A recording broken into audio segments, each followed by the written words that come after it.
কেতিয়াবা এনেকুৱা কিছুমান দিন আহে যেতিয়া নিজৰ এটা ডিচিশ্যনৰ ওপৰত নিজেই কুৱেশ্যন কৰিবলগীয়া হয় যে ডিচিশ্যনটো ভাল আছিল নে বেয়া আছিল। কিন্তু যেতিয়া মনৰ গভীৰতম কোণত থকা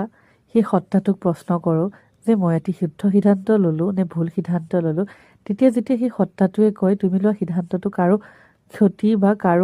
কাৰোকে হানি কৰিবৰ কাৰণে তুমি লোৱা নাছিলা, বৰঞ্চ তুমি সেই সিদ্ধান্তটো লৈছিলা অকণমান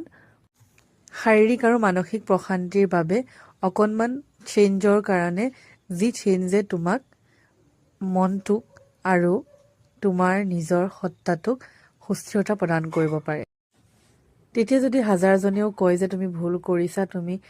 বহুতৰে মনত আঘাত দিছা, বহুতক দুখ দিছা, তেতিয়াহ'লে সেই আঘাতে যে কাৰো হানি কৰা নাই, সেই মনৰ পোৱা দুখখিনিয়ে যে কাকো একো ক্ষতি কৰা নাই, বৰঞ্চ তোমাৰ লগতে আনজনৰো সহায়হে কৰিছে বা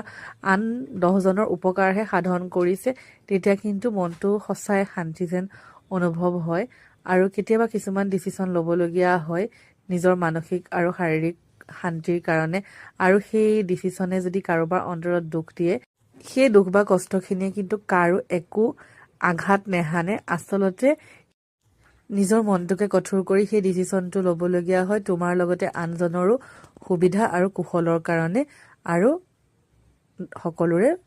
প্ৰশান্তিৰ কাৰণে। ধন্যবাদ।